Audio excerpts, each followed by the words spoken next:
Okay, welcome in everyone, and thank you so much for being here and connecting with me today. My name is Eliza. I am the leader of S.W.E.C, which is short for Spiritual Women's Empowerment Circle. Now, the overall theme for 2025 is our self-love journey, because there's so many important factors that attribute to, fully embracing love for self. What I did was I broke it down into four parts. Four major parts that I felt were really relevant to the self love journey. So, part one is the divine feminine energy. And then I also have part two, which is self care. And, part two is the inner child healing. Part three is self care. And then part four is shadow work. So, we discussed the divine feminine archetypes as studied by Carl Jung in part one. I also did, it was supposed to be a one card pull for the inner child healing, but two cards came out. So, whatever comes out for part two. And then I recommended a book that really helped me a lot for part three, which is how to set healthy boundaries. And I believe her name is Dr. Nidra Glover. So that was part three. And then today is actually going to be part four. And that's going to be a reading based off of a shadow work oracle deck that I have. So I'm going to go briefly into what shadow work is. So the aspects of us that we reject, resist, suppress, deny, ignore, neglect, try to keep hidden, everything that we're ashamed of, our secrets, unfulfilled desires, everything, what frightens us, what we can't stand, what makes us angry, jealous, obsessed, even the things that we find disgusting. Pretty much what we avoid talking about, it feeds our shadow. So these are things that we've kept hidden, that we've kept suppressed for quite some time. But the reason it's called a shadow is because it's part of us. It's just like your regular shadow. It's always with you no matter where you go. And so you can't get rid of it. You can't destroy it. You can't, light it on fire, whatever. The purpose is to embrace those parts of you, be aware of those parts of yourself, and heal using that. So it's almost like using it as your strength. Honestly, the purpose of it is obviously to, for self-awareness, healing, and just fully understanding ourselves and embracing all parts of ourselves, to accept the wholeness of who we are. It can be uncomfortable. It can be frightening as well. It will require you to be vulnerable with yourself, to heal these parts of who you are and to integrate self-love as a result of that. So my hope is to help enlighten, heal, and to shine love and light onto you and your journey. This is also something that I'm still practicing. It's not something that just happens overnight. It's definitely a journey. So today I'm going to start with the Wisdom of the Shadow Oracle deck, and it's by Jenny Han and Jessica Richetti. And we'll take it from there, see what comes out. I'm going to leave a link in my description box if anyone is interested in purchasing this deck. So this is the Wisdom of the Shadow Oracle for self-discovery, soul work, and transformation. And what I'm going to do now is I'm actually going to do some breath work. You're welcome to join me or skip ahead to the beginning of the reading. I'm just going to cleanse the space.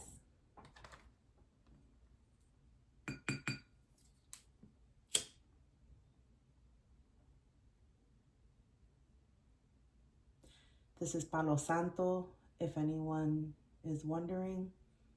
I mean, the scent in itself just brings me to a state of tranquility, awareness. I feel super connected just with the scent alone, the smoke.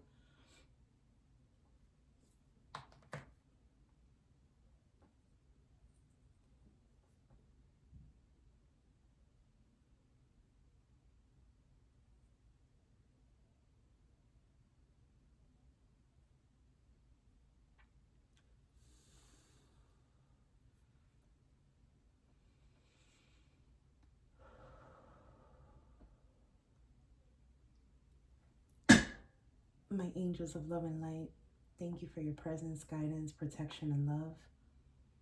I ask that you guide our session here today, that I may receive clear messages and be able to relay them to the collective, that it may serve for their highest good. My angels, spiritual ancestors, thank you.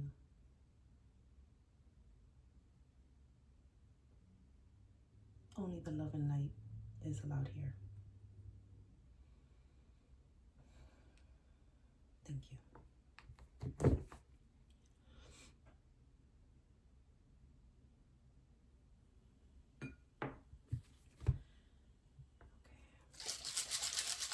This is a protection mist that I made.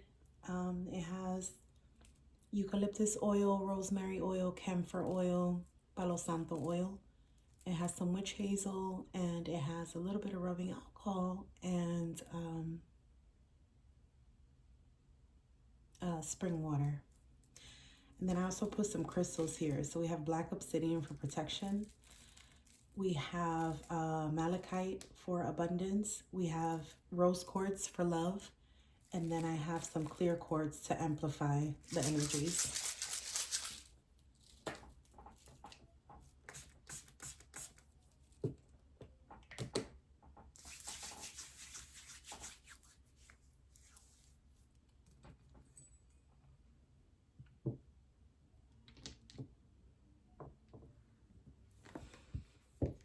Okay.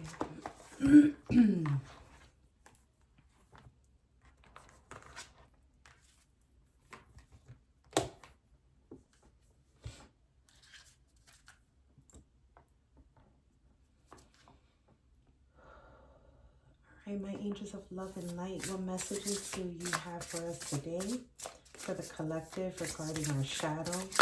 What will serve our highest good and help us navigate this healing journey of self-love, of shadow work, inner healing, self-healing? That's a lot of cards, but I'm going to take them. Thank you, angels. All right, so we got the card of grief.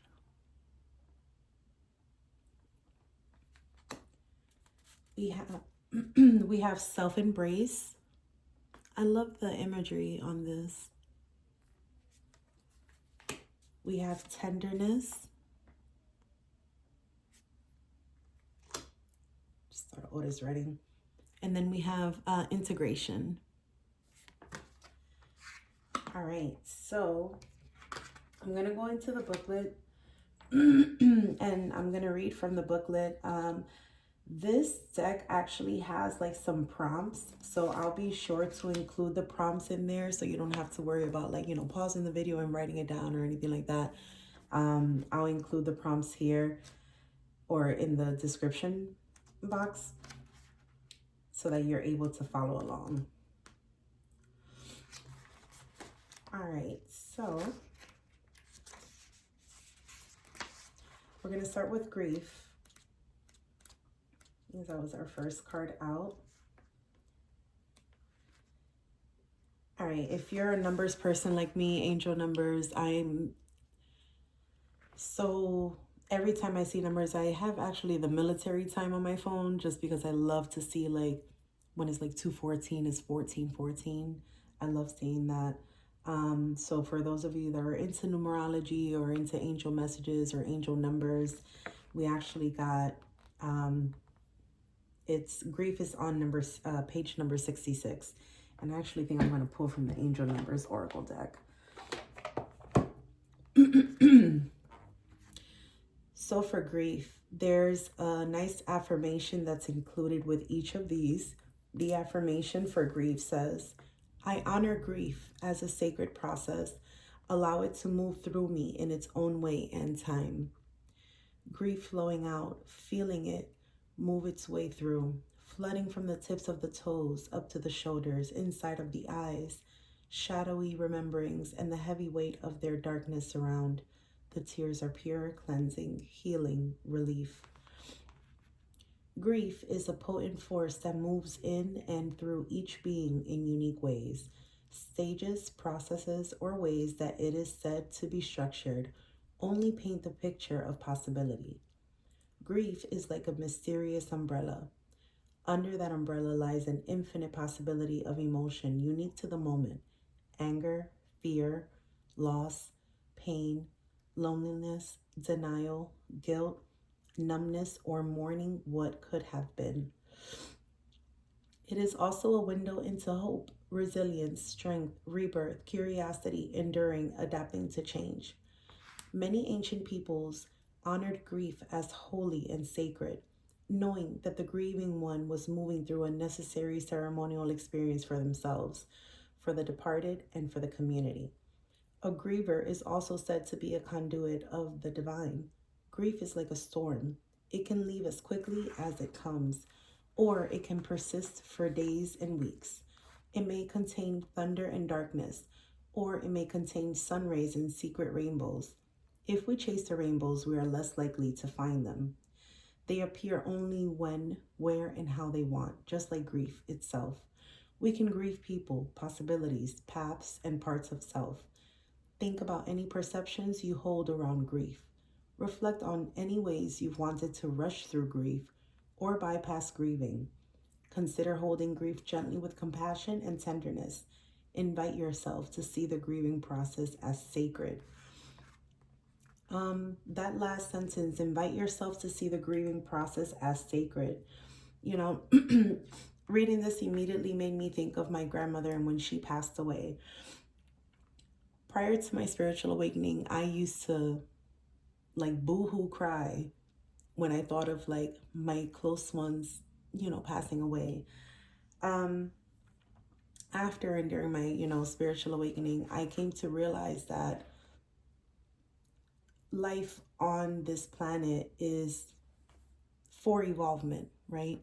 It's for our growth, it's for our ascension, is to learn the lessons, is to connect with source, is to have faith, is to, you know, um, just create and build, to find balance and harmony.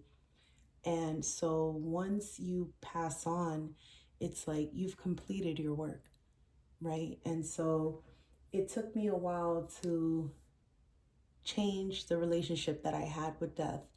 And, everyone has a different way of grieving. Um, and I think for me, learning how to change my relationship with death and how I felt about it, how I thought about it, and how it made sense to me. We don't really know what happens. We all have assumptions, we all have our thoughts, and we all have our wishes as to what we think is going to happen. But ultimately, we are spiritual beings in a human body, having a human experience. And so I think that once, it might be a good idea to kind of look at death and what does it mean to you? And then from there, think about how that can evolve, or your perception of death, and how you can then grieve. Because now if you've evolved your understanding of death, then so shall your grieving process. So there's some contemplations here, and these were the prompts that I was referring to. These can be like journal prompts if you like to journal. I highly recommend it, especially now with all the like planetary transits that we have going on. It would be a good thing to kind of go back to and just kind of reflect. Is a great self-reflection tool. It's a great way to kind of navigate. Also, if you use lunar, I think I'm gonna also use the Moonology deck. um, but yeah, so anyway, the prompts are: is there grief that is calling me to sit with it more fully? Sit back and think about the losses that you've had, whether it's in a relationship, whether it's at a job, whether you had to relocate, if it's, a friend, a best friend, if it's something that you had to let go of, that you had to part ways with, that is still grieving, or it's not always about death, and I think a lot of people, or there's some people that don't really realize, like, there should be a moment of reflection. There should be a moment, of introspection, to really sit in tune with your feelings and really see how this has affected you and how you can move forward, how you can heal from this, and how you can move forward with it. So that's really important, to really sit with yourself, be still, just sit in silence and just take in whatever feelings you have. If you want to journal about this, there's a method called automatic writing, and it's where you just take like a blank sheet of paper, pen or pencil, and you just start writing. You don't think, there's no grammatical errors or anything like that. You just start writing, and you'd be surprised.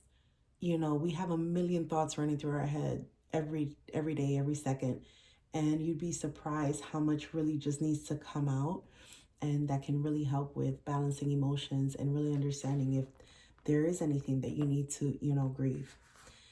The second prompt is, when have I grieved? Did I grieve fully or stop myself?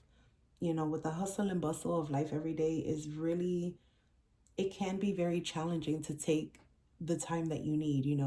We got to work, we got bills to pay, we got to take care of kids, we have a household to run, we have this, we have appointments. So it's very important to take time out for self and think about the last time that you had a moment of grievance, or that you sat and allowed yourself to feel those feelings, and how did those feelings evolve? What did you learn from those feelings? Did you allow yourself to feel what you wanted to feel? Or did you stop yourself because of, maybe embarrassment, or it was just too much to bear? Maybe you felt overwhelmed, or maybe you feel like you didn't even have the time to do so. So this is a great way to kind of sit back and bring it back a little bit to, did I grieve fully or stop myself? And then the last one is, what can grief teach me about emotion and processing life? Now, for those of you that are interested in the ritual, they do include a ritual here that says, create a sacred ceremony to honor grief itself. Feel into a situation which you are grieving or have previously experienced grief. Put on a clothing accessory item that feels sacred or special. Gather an unlit candle and anything else that creates a sacred space or that feels relevant to grief. Light the candle with an intention to honor grief. Have an unfiltered discussion with grief where you speak all that you feel about grief until you feel fully emptied of your truth. Ask grief to share its wisdom with you as you listen in silence for a few moments. Okay, wow. What a way to start the reading. That was grief. Our next card is self-embrace.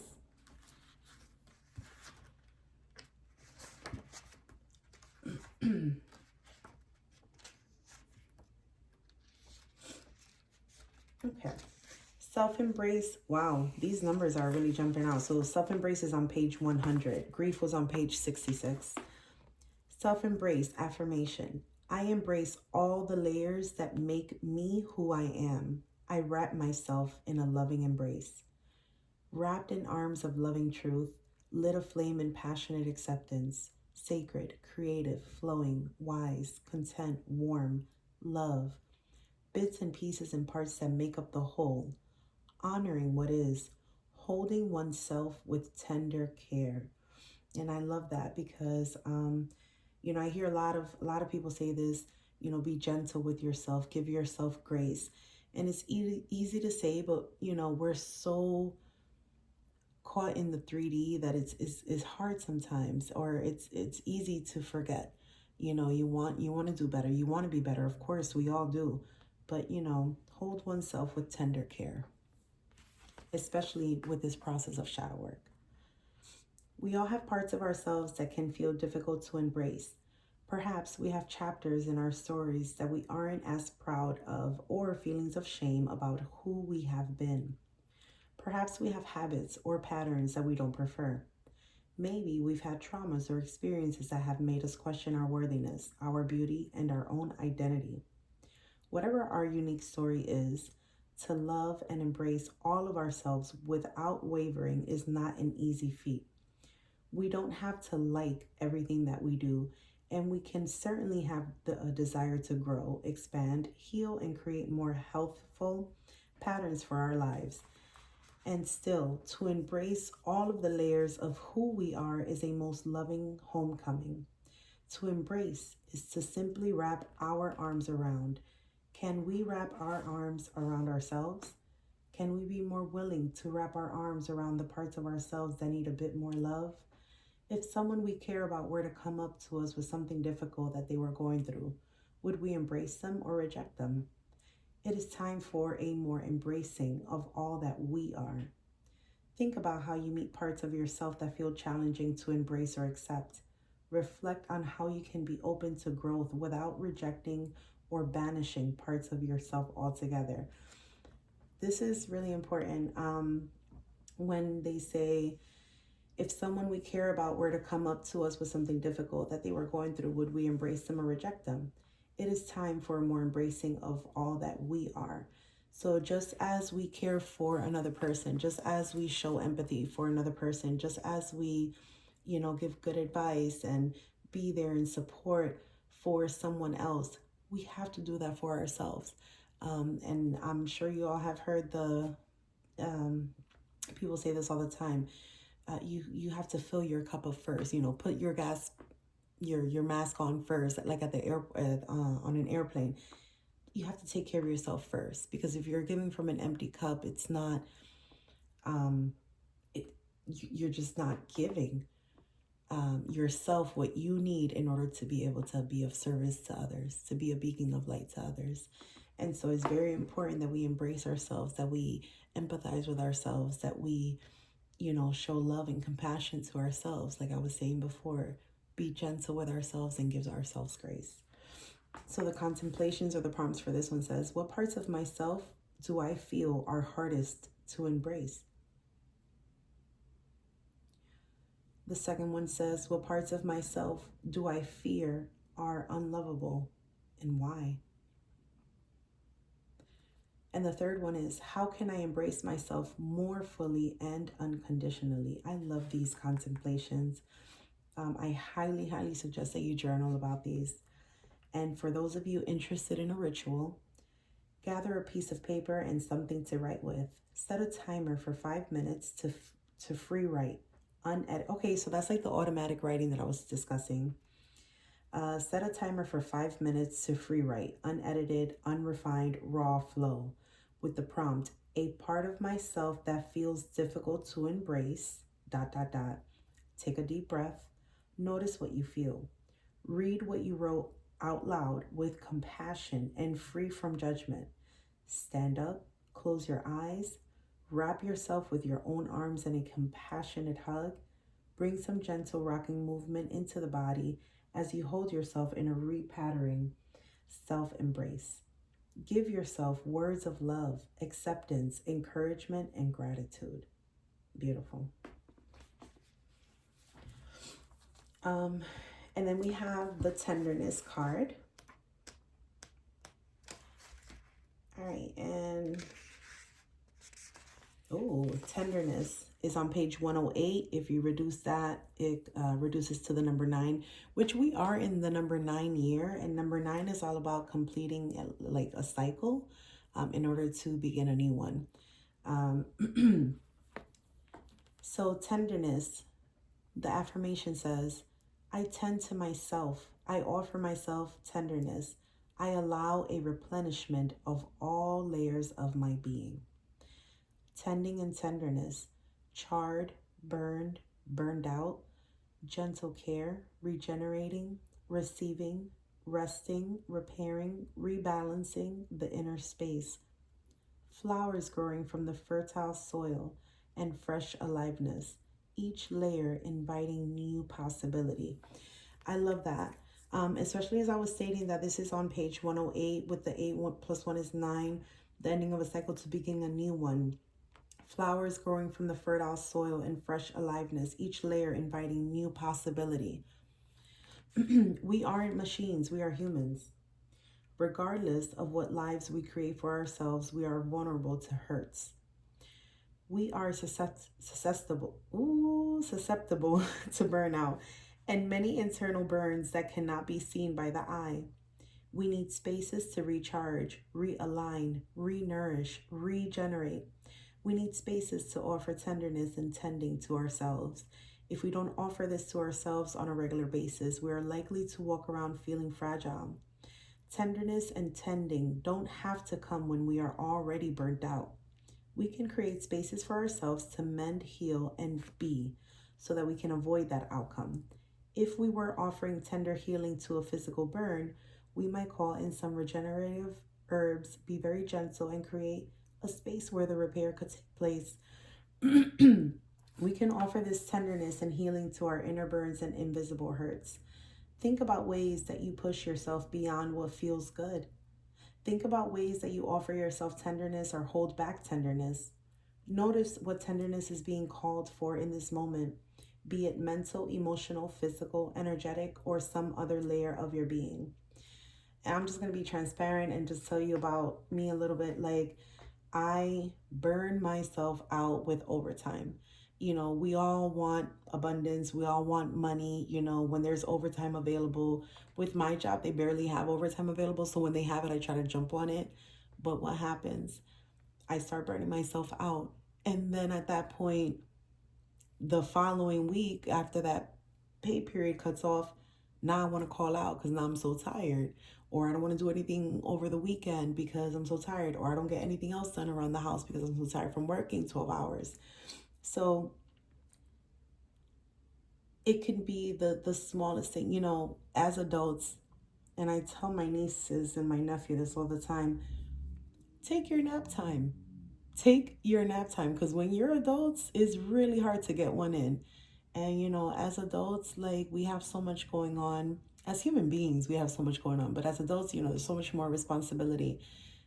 You'd be surprised what a little power nap can do for you. Things like that. Having some me time, what I call me time, your wind down time. And I'm not talking about being on your phone scrolling, and I'm not talking about, whatever floats your boat, but being intentional with whatever you decide to do during your me time is everything. And those little small tender acts of you time, me time is going to be,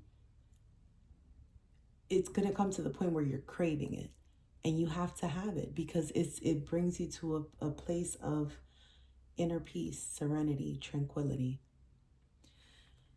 So don't do like me and do all that overtime and then I want to call out or not do anything and just sleep for the whole weekend. Give yourself that balance, that tenderness of, or just being mindful of the fact that I've been going hard for this last 3 days. Let me get some time in for myself. Run yourself a bath, get yourself a massage, just sit and connect with nature, journal, light a candle and stare at the flame. My fire signs, I'm a fire sign. One of the things that I like to do is, just sit and watch a flame. Or they have like that Yuli log on YouTube for free. And it has like the fire flames and stuff like that. You can watch that. It's so many different ways that you can just sit and connect with yourself, your higher self, with the divine, and bring yourself to a place of tenderness and just empathy and compassion for yourself.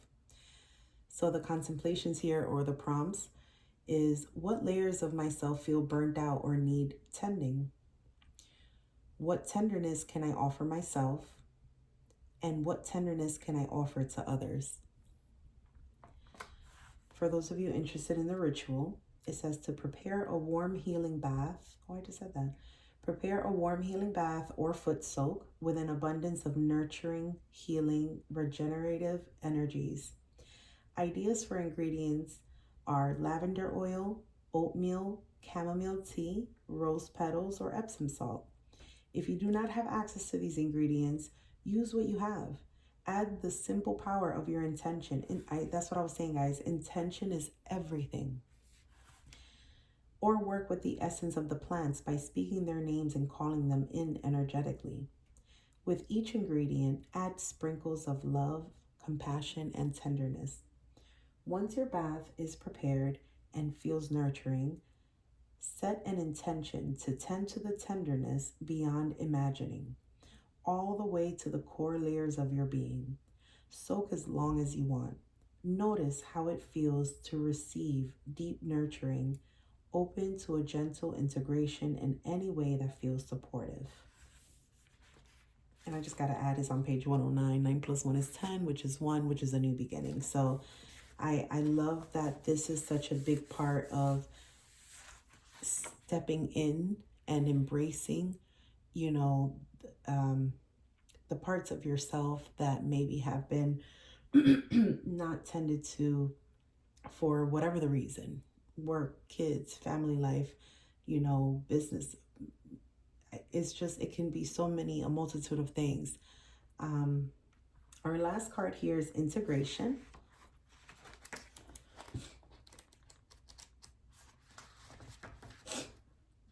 All right, integration. The affirmation says, oh, and it's on page 72, 7 plus 2 is 9. The affirmation says, I call all of myself to myself. All parts of me make up the wholeness of my being. Holding the me within me, illuminated, whole, complete, residing within my body, bursting with ecstatic presence, halo, energetic bodies and self, aligned in here. Aligned in here. Fully connected, unconditional acceptance, radiating fullness from the heart. Man, reading that just gave me a feel. Any piece of ourselves that we have rejected, pushed away, or made small is like putting together a puzzle and throwing out a few pieces because they aren't our favorite. If a piece of a puzzle is missing, we are literally unable to form a whole picture. Undesirable pieces of our lives are still pieces of our lives. There are also many pieces of our lives that go unnoticed. When any lost, discarded, or unnoticed pieces are found and put in place, our lives come together and bring us a sense of wholeness. Integration is an invitation to take our experiences and bring them into our bodies and our deeper understanding so that we can walk the talk. When we integrate our experiences, we embody deeper understanding. Integration requires follow through. We must be willing to not just seek and find the missing piece, but honor that it has a place. I love that. Figure out where it goes and how it fits. Then to place it in the puzzle, our being. Each reclaimed piece creates the mosaic of our true self. Each part is worthy and deserving of love. Integration requires follow through. Think about a time when you experienced something profound or life-changing. What wisdom can you glean from that experience?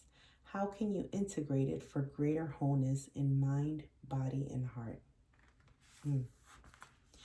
The contemplations or the prompts say, what are parts of myself that I haven't seen in a long time? Wow. This makes me pull from the inner child.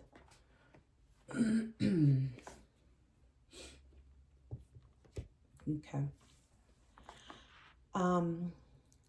What are less desirable parts of myself I'd rather not see?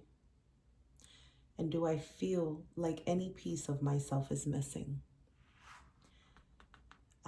For the ritual, sit in a comfortable seat or find a place to lay down. Allow your eyes to close. Breathe deeply and intentionally. Notice your breath filling up all parts of your body and speak out loud. I call all of myself to myself. Feel yourself breathing in and feel pieces of yourself returning to you, here and now. Speak it as many times as you feel called. Notice what you feel. Notice any pieces that feel like they are missing or pieces that you feel have returned. What do those pieces have to teach? What work can be done to integrate them? Notice yourself inhabiting your own body, mind, heart, and energy. Wow. I love this because not only was that the last card, but it was like perfectly aligned how they came out. We had the grief card in the beginning. And for those of you that don't resonate with the grief, or are not ready to connect with that, it can be any type of turmoil, any type of lower vibrational energy, or some sort of circumstance, or something that happened that you may not have been able to fully digest it or really embrace it and really understand how that has affected you, or how to move forward from that. So don't take it as, oh well, I haven't lost anyone in my family or any of my friends or loved ones, or I haven't lost a job, everything is great. There can be other parts of you that may need additional support that you may not have given it the attention or tenderness that it needs. Because with the self-embrace is and tenderness being right next to each other, this is kind of in the center, is the center of who you are, and giving yourself the compassion and the self-love that you need in order to be able to feel these emotions and then eventually integrate them into the wholeness of who you are. Beautiful reading. I'm going to close with the angel number card, angel number deck. And I thought I was going to pull from the Moonology, and I'm going to like fall out in my chair if the new moon in Aquarius comes out, because on the 29th, I believe, we have the new moon in Aquarius, and that is going to be fire. So, I don't think I'm going to pull from that. I think I'm just actually going to probably do a reading from the Moonology deck on the 29th in honor of the full moon. But I definitely wanted to tap in with the Inner Child Healing deck because of what was said in here. I think it was in the Integration deck, I believe. And it is something that's deep within. And inner child wounds, man, those are literally from when we were children. So I think that it would be a good idea to pull a card and just see what comes out. And hopefully it resonates with some, if not all of you, including myself, that can help tie this entire message together. So my angels of love and light, can you please provide just one card that resonates with this reading, that can resonate with the collective in regards to our shadow work and our inner child healing. My angels of love and light only are permitted here. Can we get one message, one card that would help align with this shadow work healing message? All right.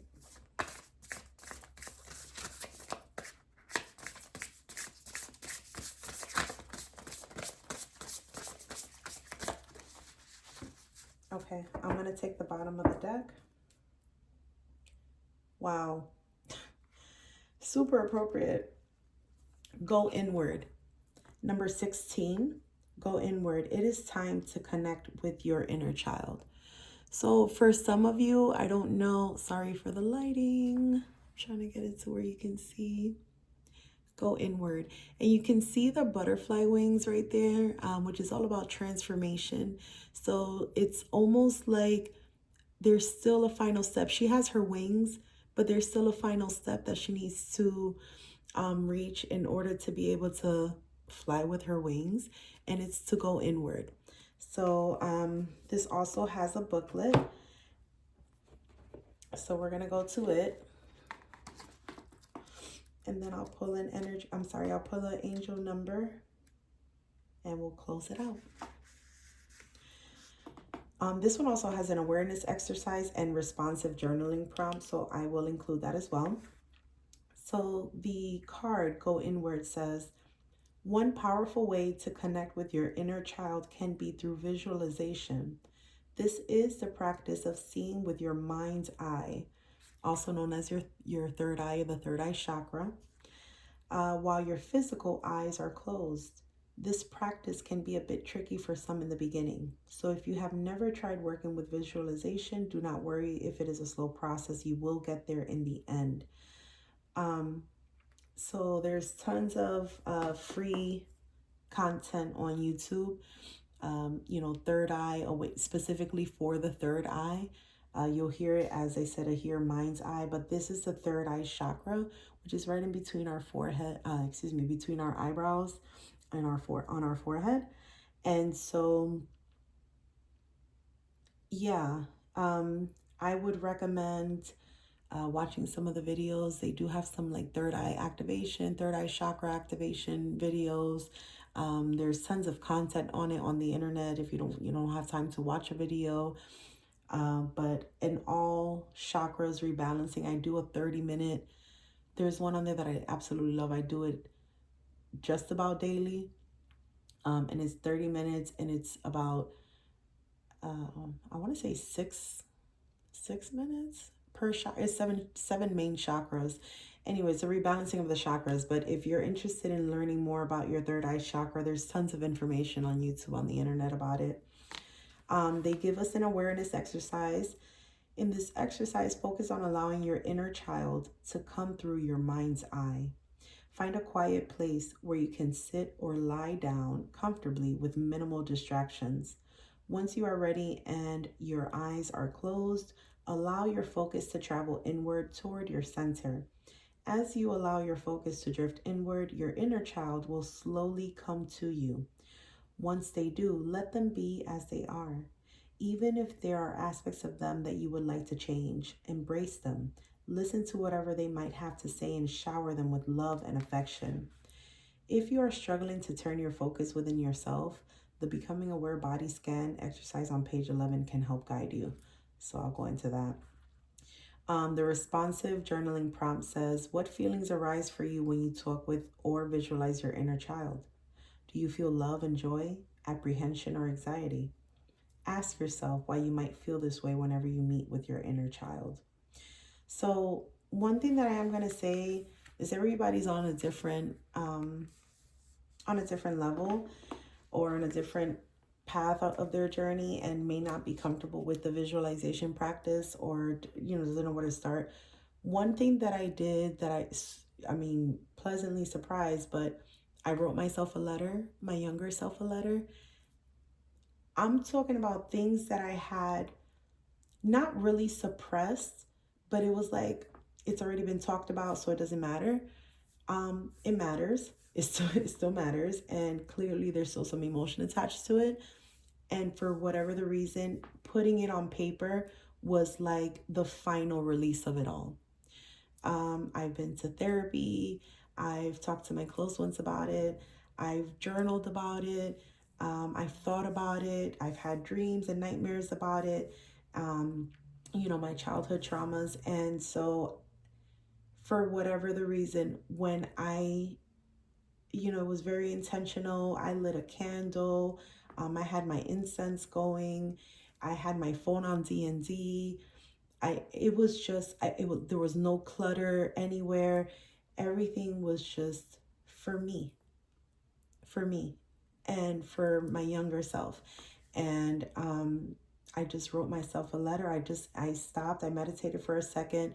I did some breath work and I just started writing a letter to myself. And I told her how she's safe now and she's protected and that I will always be there for her. And so that is super, it was such an eye-opener for me because I had been through all this. I'm getting ready to turn 40 years old, and these things happened when I was very, very young. So I've had all these years to talk about it, to go through the motions of it, or so I thought.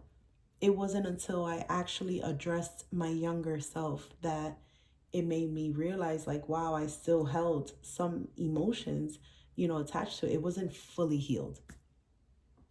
So I really, I invite you all to either, do the third eye meditation and visualization practice that they advise, or, a great way to connect is to write yourself a letter. No one's ever has to read it. You can burn it, you can bury it, safely. You can burn it safely. You can bury it. You can cut it up in a million little pieces and no one will ever see it but you and your inner child. So yeah, good stuff. I'm getting ready to close out the reading with an angel number. And I just want to say thank you. If you've made it this far in the video, I know sometimes I get a little sidetracked and I start talking, but I'm so passionate about, what I do. And I am a light worker. I am a starseed. I am a healer. I am a child of God. I am a beacon of light. And so however I can be of service, I am willing to put in the work and also, continue on my healing path. I'm not perfect. I'm not trying to be, but I am definitely trying to be a healed, balanced, and harmonious individual. So all that being said, oh my God, it smells so good. Okay. All that being said, we're going to close out the reading with an angel number, just a nice little angel message. All right, my angels of love and light for the collective. Can we please get an angel number that will help to close this reading? Oh my, that's a ton of angel numbers. I'm only going to take the one that flipped over, which is 707. Oh, nice. And it says good luck. So this is our angel number to close out the reading. Contentment, prosperity, abundance, spiritual awakening, divine intervention. Wow. This message is most likely to reach you during intense uncertainty. You'll come out winning from everything that may come your way. It's also a sign that you have much life experience and wisdom to share, yet you'll need enthusiasm and effort to get this message to others. So this is super appropriate because, with the spiritual awakening here, the divine intervention, and it's stating that it's most likely to reach you during intense uncertainty. You're here for a reason. You're hearing this message for a reason. And so our shadow work, our inner child healing, embracing our divine feminine and our divine masculine, because it's the yin and the yang, right? The masculine and the feminine. We all embody those, both of the energies. And when they are in balance, it is a harmonious thing. So that is full alignment, right? And connected to source, that is full universal alignment. So at this time, if you're here listening to this message, you could possibly be going through a spiritual awakening. And this is divine intervention. This is parts of ourselves that need to be addressed, that need to be embraced with compassion and love and grace and gentleness. And by us healing ourselves, we can help others to heal. We can be of service to others. And so I think that this is very appropriate for what's happening. And it's almost like saying like, hey man, good luck. Like good luck, because it is work. It's called shadow work. It's called wounds. It hurts.